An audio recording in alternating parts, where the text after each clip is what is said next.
कैसे हैं आप सब। आईसीटी वर्चुअल क्लासरूम में आपका स्वागत है। मैं विकास। आज हम क्लास 7th का मैथ्स करेंगे बच्चों, और इंटीजर्स हमारा चैप्टर चल रहा था, उसी चैप्टर को हम कंटिन्यू करेंगे। तो अभी तक बच्चों आपने प्रॉपर्टीज सीखी हैं, किसकी? एडिशन, सब्ट्रैक्शन, मल्टीप्लिकेशन के कौन से गुण होते हैं। एक बारी हम उन पे नजर डालते हैं, फोकस डालते हैं। तो बच्चों आपने कम्यूटेटिव प्रॉपर्टी सीखी है, एसोसिएटिव प्रॉपर्टी सीखी है, एडिशन सब्ट्रैक्शन में भी और मल्टीप्लिकेशन में भी। मल्टीप्लिकेशन में एक और प्रॉपर्टी आपने सीखी है, डिस्ट्रीब्यूटिव प्रॉपर्टी, वितरण गुण। तो इनके आधार पे बच्चों हमने क्वेश्चंस भी किए हैं। कुछ और क्वेश्चंस हैं जो हम आज करने जा रहे हैं, और उसके बाद हम अपने एक्सरसाइज को आगे बढ़ाएंगे। तो चलिए हम स्मार्ट बोर्ड पे चलते हैं और अपने क्वेश्चन स्टार्ट करते हैं। तो बच्चों चैप्टर आपका फर्स्ट है इंटीजर्स।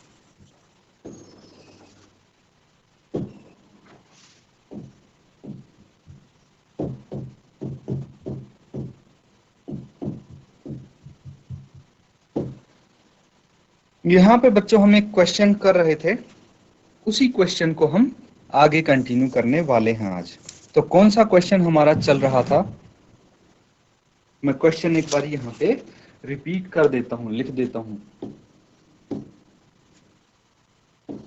उचित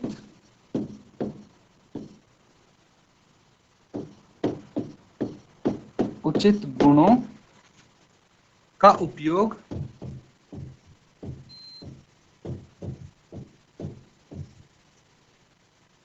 करते हुए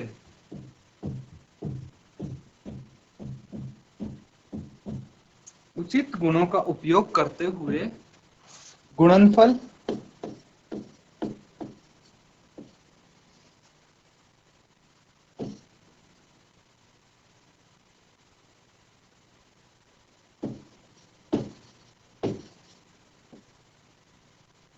ज्ञात कीजिए।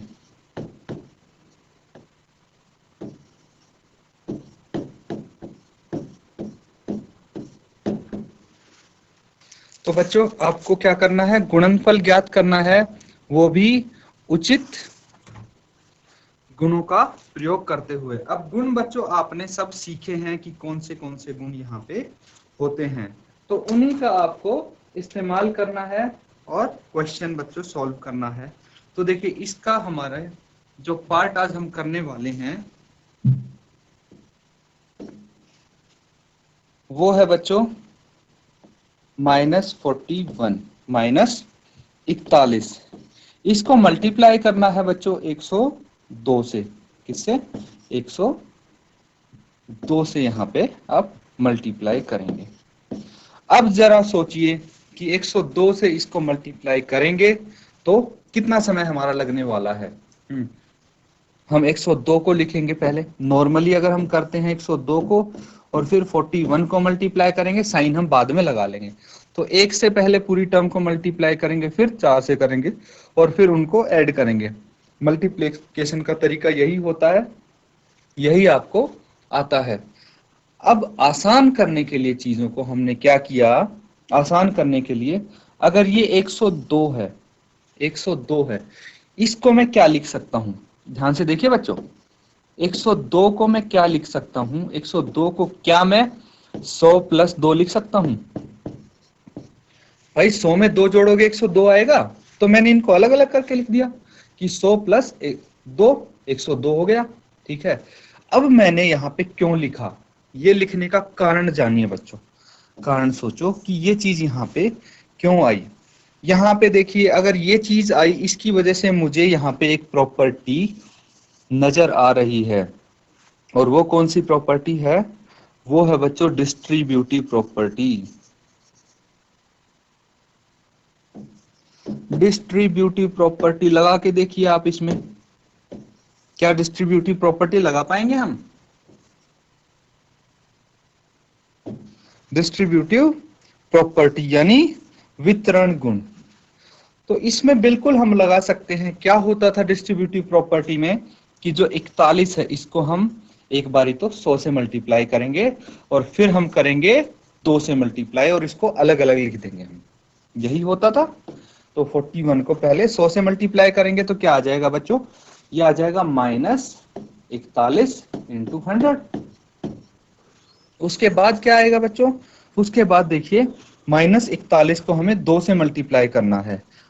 -41 को 2 से मल्टीप्लाई करेंगे तो -41 इंटू 2। और बीच में देखिए बच्चों साइन, अगर यहाँ पे प्लस का था तो मैंने प्लस का ही लगाया, साइन नहीं बदला बच्चों अभी तक, ठीक है। अब क्या करेंगे, अब इनको हम आपस में मल्टीप्लाई करके लिख देंगे। तो फायदा ये हुआ कि यहाँ हम सीधे मुजबानी इसको मल्टीप्लाई कर सकते हैं, गुणा कर सकते हैं। कैसे, 41 को 100 से अगर गुणा करेंगे तो कितना आएगा, 4100 आएगा। इसको लिख देते हैं, साइन माइनस का ही रहेगा, ठीक है। अब प्लस 41 को 2 से मल्टीप्लाई करेंगे तो कितना आएगा बच्चों, 41 दूनी 82 होता है, ठीक है। या फिर आप इसको भी कर सकते हैं, तो सिंपल है, 2 को 1 से मल्टीप्लाई करो, 2 एकम 2, और 4 को 2 से करो तो 4 दूनी 8, 82 हो गया। साइन यहाँ पे भी माइनस का ही आएगा। अब देखें बच्चे कि 82 है वो माइनस का है और यहाँ पे बीच में प्लस है, तो 2 साइन हो गए, हमें तो एक ही साइन चाहिए ना, तो इनको हम क्या करेंगे, साइन की मल्टीप्लिकेशन करेंगे। और 2 साइन में प्लस माइनस की जगह हम क्या लिख सकते हैं, हम लिख सकते हैं माइनस। प्लस माइनस माइनस होता है और यहाँ पे 82 आ जाता है, 82। अब देखिए 4100 भी माइनस का है और 82 भी माइनस का है, तो दोनों माइनस के हैं, तो हम क्या करेंगे, दोनों अगर इंटीजर्स माइनस के हों तो हम करते हैं ऐड। क्या करते हैं बच्चों, ऐड करते हैं। तो 4100 में 82 जोड़ देंगे तो आ जाएगा 4182। साइन कौन सा आता है, एडिशन किया हमने, तो जो नंबर बड़ा होगा उसके सामने जो साइन होगा वो हम यहाँ पे लिखेंगे, यानी साइन होगा माइनस का। तो ये आपका आंसर आ जाता है। तो इस तरह से भी आप बच्चों क्वेश्चंस को कर सकते हैं, अप्लाई कर सकते हैं, ये प्रॉपर्टीज। अब बच्चों एक क्वेश्चन और है आपके सामने, वो देखिए क्वेश्चन क्या है।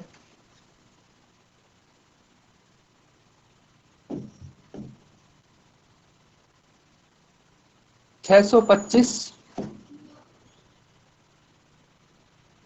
Into -35 plus -625 into 65। तो ये है बच्चों, यहां पे देखिए कि कौन सी प्रॉपर्टी आप लगा सकते हैं, कौन सी प्रॉपर्टी अप्लाई हो रही है, उस अकॉर्डिंग आप क्वेश्चन को करेंगे। तो यहां पे अगर आप देखेंगे, ध्यान से देखना कि ये a मान लेते हैं, इसको b मान लेते हैं, तो ये a हो गया और ये b हो गया। पर फर्क कहाँ आ रहा है बच्चों, फर्क आ रहा है साइन में। ये तो यहाँ पे प्लस का 625 है, यहाँ पे क्या है, माइनस का 625 है, ठीक है। बाकी सेम है सब। तो हम क्या कर देंगे, देखिए प्रॉपर्टी क्या कहती है, a into b plus c, distributive property की बात कर रहा हूं मैं यहाँ। a into b plus c क्या हो जाएगा, a into b plus a into c, यही होता है।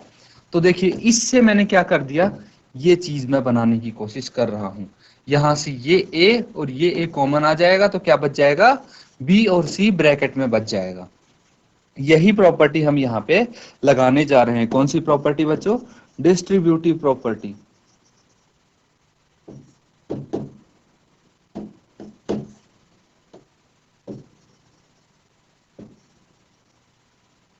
डिस्ट्रीब्यूटिव प्रॉपर्टी यहाँ पे लगेगी। अब देखिए कि यहां से हम कॉमन लेंगे, क्या लेंगे, सिर्फ 625 कॉमन आएगा। क्या आएगा, 625 कॉमन आएगा, बाकी कुछ नहीं आएगा। तो 625 यहाँ पे मैंने कॉमन निकाल लिया है। क्या बचा अंदर ब्रैकेट में, क्या बच जाता है, यहाँ तो 35 बच जाता है, वो भी माइनस का, तो हम लिख देंगे -35 -35। उसके बाद यहाँ पे क्या बचता है बच्चों, 65 बच जाता है। कितना बच जाता है, 65। लेकिन बच्चों एक चीज और ध्यान देने वाली है, क्या कि यहां से सिर्फ हमने 625 लिया है, ये माइनस बचा, इसका क्या, ये 65 के साथ मल्टीप्लीकेशन में है, तो 65 के साथ ही इसको लगाएंगे 65 के साथ। साइन का बच्चों अगर आप ध्यान रखेंगे तो कभी आपकी गलती नहीं होगी, क्वेश्चन में मिस्टेक नहीं होगी। तो साइन हमेशा आप ध्यान में रख के चलें। अब देखिए 65 के साथ माइनस का साइन है, ये साइन अगर आप भूल जाते तो क्वेश्चन यहीं से गलत होना शुरू हो जाता। अब यहाँ पे हमने कॉमन ले लिया, ब्रैकेट में आ गया, इसको अब सॉल्व करते हैं। तो हम क्या कर सकते हैं, पहले ब्रैकेट वाली चीज सॉल्व करते हैं, ये पार्ट सॉल्व करेंगे।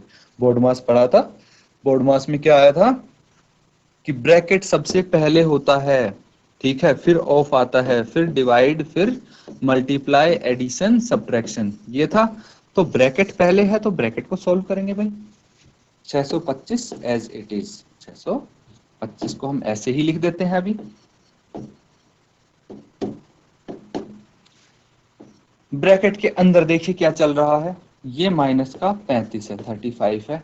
यहाँ पे दो साइन है, इनके बदले मुझे एक साइन चाहिए, तो प्लस माइनस क्या होता है, माइनस होता है, लिख दिया भाई। अब -35 और -65 इनको हम क्या कर सकते हैं, दोनों माइनस के हैं तो हम एडिशन करेंगे, इनका जोड़ेंगे इनको, और जोड़ने के बाद क्या आएगा, जोड़ने के बाद आएगा बच्चों 35 + 65 कितना होता है, 100 होता है, 100 होता है। आप देख सकते हैं 65 और 35 को जोड़ के, 5 और 5 10, एक हासिल, 6 और 1 7 और 3 10, 100 आ गया।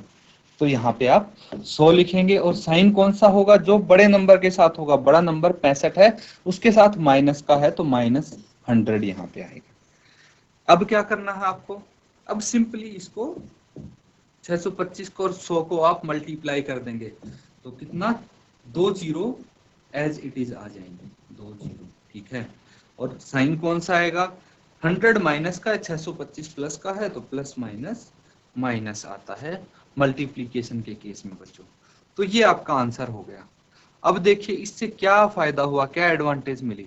अब 625 को अगर आप 35 से डिवाइड करते, 625 को एक बार आप 65 से डिवाइड करते तो समय लगता उसमें मल्टीप्लिकेशन में, और उसके बाद दोनों को आपको जोड़ना पड़ता, ठीक है। इसमें क्या है, इसमें आपने डायरेक्टली कर दी, सारी चीजें सीधे सीधे कर दी, तो ये थोड़ा आसान बनाता है आपकी कैलकुलेशन को, अगर आपको प्रॉपर्टीज प्रॉपरली पता हो तो इसीलिए मैं बोलता हूं कि सारी प्रॉपर्टीज अच्छे से याद रखो बच्चों। चलिए एक और क्वेश्चन हम करते हैं इसी पे आधारित। प्रॉपर्टीज पे ही बेस्ड करते हैं। 7 × 50 - 2, 7 × 50 - 2, तो इसको आप कैसे करेंगे बच्चों, 7 × 50 - 2 में भी मुझे डिस्ट्रीब्यूटिव प्रॉपर्टी लगती नजर आ रही है। कौन सी प्रॉपर्टी, डिस्ट्रीब्यूटिव प्रॉपर्टी। कैसे बच्चों, देखिए 7 को मैं एक बारी तो 50 से मल्टीप्लाई कर दूंगा और एक बारी 2 से मल्टीप्लाई कर दूंगा, ठीक है, -2 से हम मल्टीप्लाई कर सकते हैं। तो अगर मैं 7 को 50 से मल्टीप्लाई करके लिखता हूं तो 7 × 50 हो जाएगा,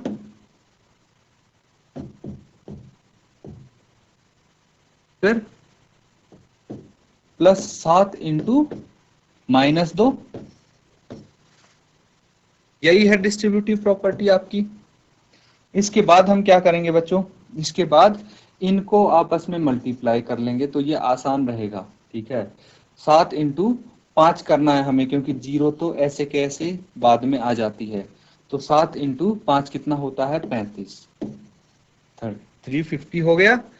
अब 7 × 2 कितना होता है, 14 होता है, तो ये आ गया -14, क्योंकि 2 माइनस का और 7 प्लस का है।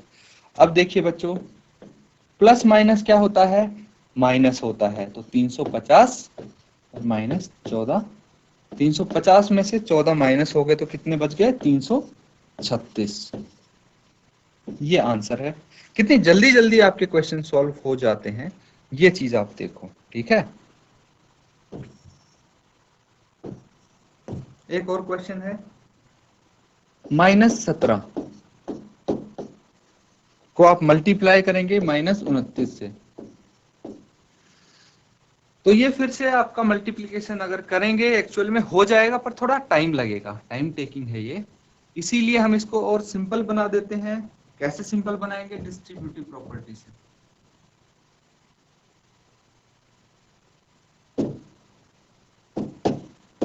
डिस्ट्रीब्यूटिव प्रॉपर्टी,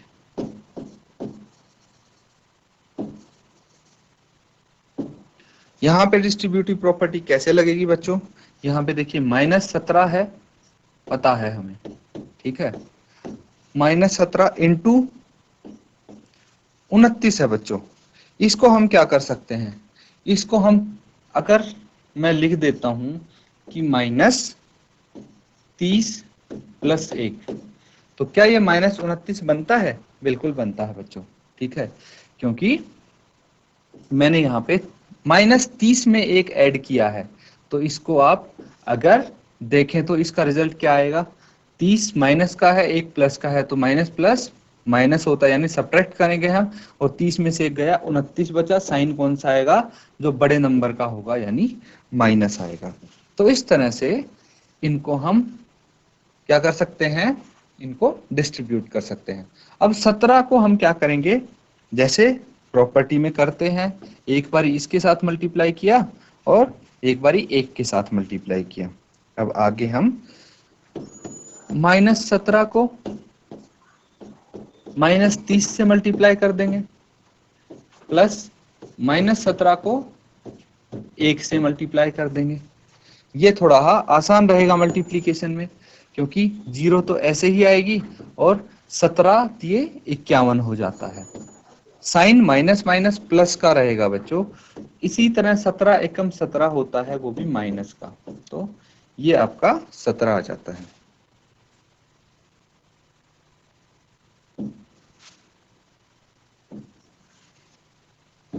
अब आगे सॉल्व करेंगे। 510 प्लस माइनस क्या होता है? -17, और 510 में से 17 माइनस हो गए, कितना बच जाएगा? 493, 493 आंसर आ जाएगा। तो इस तरह से बच्चों बस आपको देखना है कि आप कौन से क्वेश्चन में किस टाइप की प्रॉपर्टी आप लगा सकते हैं और आपका सॉल्यूशन आसान हो जाए, ठीक है। आगे देखिए, एक क्वेश्चन और है आपके पास।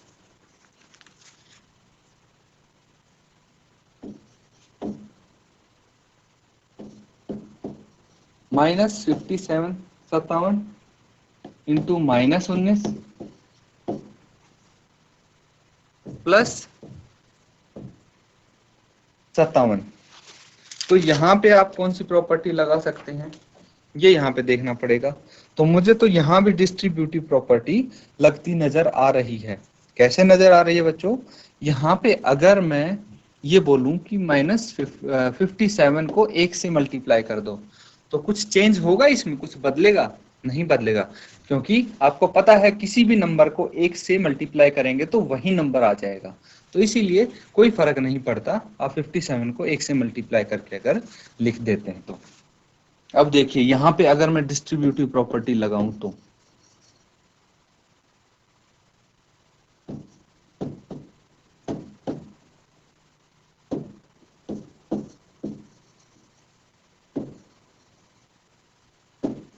डिस्ट्रीब्यूटिव प्रॉपर्टी, यहाँ पे दोनों में क्या कॉमन आ सकता है? 57 कॉमन आ सकता है, करके देखते हैं।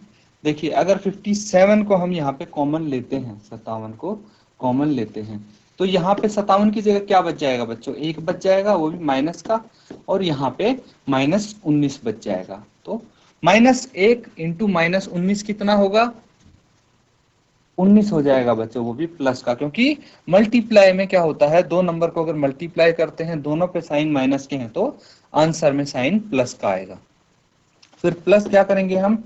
देखिए यहां से 57 कॉमन ले लिया तो 1 बच जाएगा, ये तो 19 प्लस 1 आ जाएगा।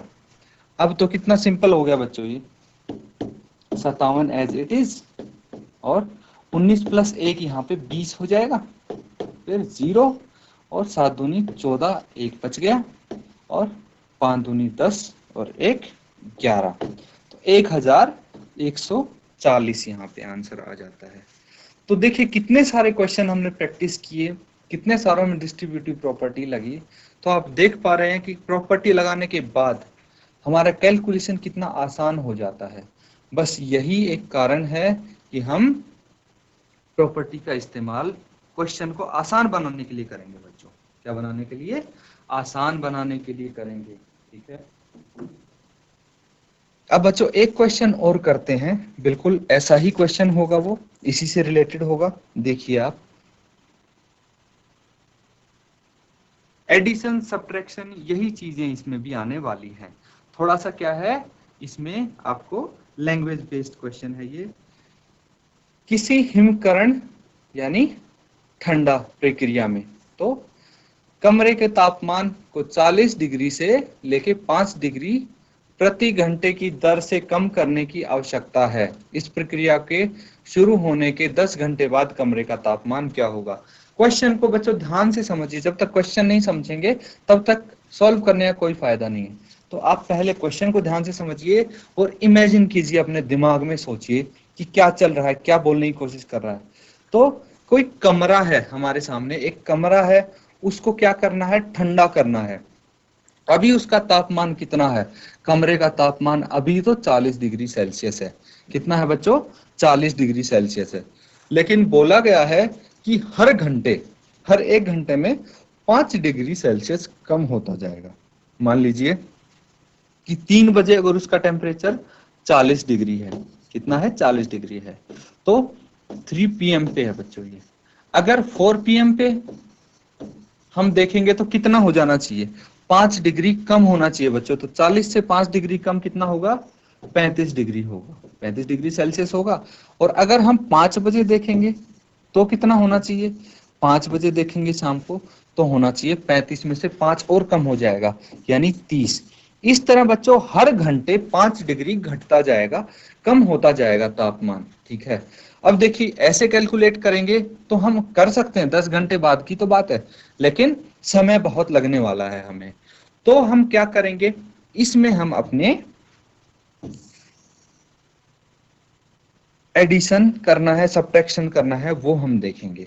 तो सबसे पहले जो गिवन है वो यहाँ पे लिखा जाएगा, गिवन है वो लिखा जाएगा। तो क्या दिया है आपको? आपको दिया है कमरे का आरंभिक तापमान, करंट टेम्परेचर ऑफ रूम। ठीक है, तो मैं यहाँ पे लिखता हूं कमरे का आरंभिक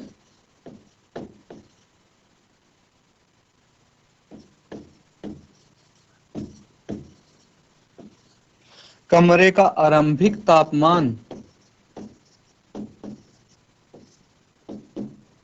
कितना है बच्चों? 40 डिग्री सेल्सियस है। शुरुआती आरंभिक तापमान तो 40 डिग्री सेल्सियस है ना, उसी में से तो हम कम करेंगे। तो आरंभिक तापमान 40 डिग्री सेल्सियस है। इसको बच्चों हम लिख सकते हैं current temperature of the room, कितना है? 40 डिग्री सेल्सियस। उसके बाद बच्चों एक चीज और हमें बताई गई है। क्या बताई गई है? प्रति घंटे तापमान में बदलाव। क्या बताई गई है? प्रति घंटे तापमान में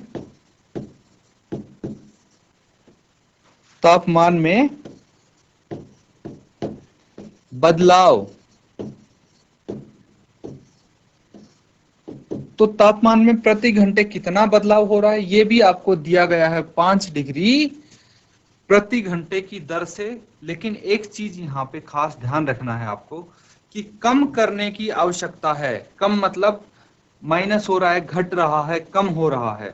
तो प्रति घंटे में कितना बदलाव हो रहा है? 5 डिग्री सेल्सियस का हो रहा है। लेकिन आप ये बताएं कि ये प्लस की तरफ जा रहा है या माइनस की तरफ? कम हो रहा है ना, तो हम माइनस इस पे लगाएंगे। ठीक है, क्योंकि कम हो रहा है। अगर बढ़ रहा होता तो माइनस नहीं लगाते, तो प्लस ही आता। ये चीज आपको ध्यान रखनी पड़ेगी। ये छोटी छोटी चीजें हैं जो आप नहीं स्किप कर सकते। अब देखिए कि जो पूछा गया है वो यहाँ पे बताने की हम कोशिश करेंगे। तो बोला गया है कि 10 घंटे में तापमान में कितना बदलाव यहाँ पे आएगा। ये हम पता लगा सकते हैं या नहीं? बिल्कुल पता लगा सकते हैं बच्चों। 10 घंटे में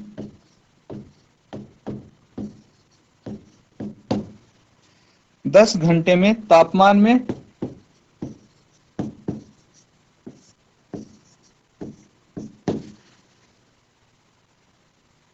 में बदलाव।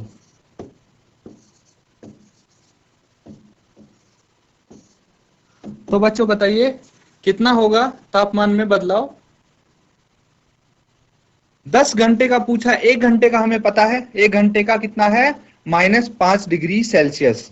तो बच्चों 10 घंटे में कितना हो जाएगा? ये सोच के देखिए आप थोड़ा सा कि कितना होना चाहिए 10 घंटे में तापमान में बदलाव। तो ये होना चाहिए बच्चों -5 डिग्री सेल्सियस है। इसको अगर हम 10 से मल्टीप्लाई कर दें, 10 से क्यों मल्टीप्लाई किया? क्योंकि 10 घंटे का पूछा और दिया कितने घंटे का है? 1 घंटे का दिया प्रति घंटे। तो इसीलिए हमने इसको 10 से मल्टीप्लाई किया, तो कितना आ गया? -50 डिग्री सेल्सियस। तो आप देख सकते हैं कि 10 घंटे में कितना बदलाव आया? -50 डिग्री, मतलब 50 डिग्री सेल्सियस से कम हुआ है हमारा टेम्परेचर, ये हम बोल सकते हैं। तो इसको आप लिख सकते हैं कि change in temperature after 10 hours. क्या है ये? ये हो गया आपका change in temperature after 10 hours. उसके बाद हमें क्या निकालना है बच्चों? 10 घंटे बाद कमरे का क्या तापमान है, ये हमें फाइंड आउट करना है। तो ये हम निकाल लेंगे। 10 घंटे बाद कमरे का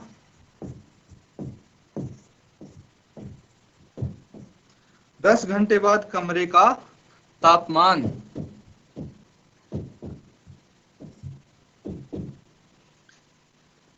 इसको हम बोल सकते हैं temperature after 10 hours, temperature of the room after 10 hours. और ये कितना होगा बच्चों? तो सबसे पहले हमें लिखना है कि जो फिलहाल का टेम्परेचर है उतना कितना है? 40 डिग्री सेल्सियस है अभी प्रेजेंट टेम्परेचर। और कितना कम हुआ बच्चों? चेंज हुआ है -50 डिग्री सेल्सियस। कितना हुआ है? -50 डिग्री सेल्सियस। तो इन दोनों को हम क्या कर सकते हैं बच्चों? ऐड कर सकते हैं। ठीक है, दोनों को अगर हम जोड़ देंगे तो क्या आ जाएगा? हमारा करंट टेम्परेचर आ जाएगा। तो ये क्या है? 40 डिग्री सेल्सियस तो रूम का टेम्परेचर शुरुआत में था, लेकिन -50 डिग्री बदल चुका है। तो दोनों को जोड़ेंगे तो अभी 10 घंटे बाद का टेम्परेचर आ जाएगा। तो इसको जोड़ने में आपको पता है एडिशन कैसे करते हैं? 40 डिग्री सेल्सियस है और उसके बाद आप क्या करेंगे? माइनस प्लस माइनस क्या होता है? माइनस होता है, और ये आ जाता है 50 डिग्री। ठीक है, और इन दोनों को आप क्या करेंगे? इनको आप सॉल्व करेंगे। तो एक प्लस का है, 40 प्लस का है, 50 माइनस का है, तो प्लस माइनस क्या होता है बच्चों? माइनस होता है, यानी सब्ट्रैक्ट करेंगे आप। तो 50 माइनस 40 कितना आ गया? 10। अब बताइए साइन कौन सा आएगा? साइन देखिए, जो नंबर बड़ा है उसके सामने जो साइन है वही आएगा, यही करते आए हैं अभी तक। तो 50 बड़ा है, इसके सामने माइनस का साइन है, तो -10 टेम्परेचर आ जाएगा। तो अभी का टेम्परेचर आ गया, 10 घंटे बाद का कमरे का तापमान आया है आपका 10 डिग्री सेल्सियस। कितना? 10 डिग्री सेल्सियस आया है बच्चों। ठीक है, तो इस तरह से बच्चों आप ये क्वेश्चंस कर सकते हैं। इसके बाद जो क्वेश्चंस करेंगे वो हम करेंगे बच्चों डिवीजन के। एक मैं ओवरव्यू आपको दे देता हूं। अगर आपको भाग करना है, कोई भी संख्याएं भाग करनी है, तो कैसे करेंगे आप? मान लीजिए मैंने आपको बोला कि 15 है, 15 को आप भाग करिए 3 से, डिवाइड कीजिए। तो आप कैसे करेंगे?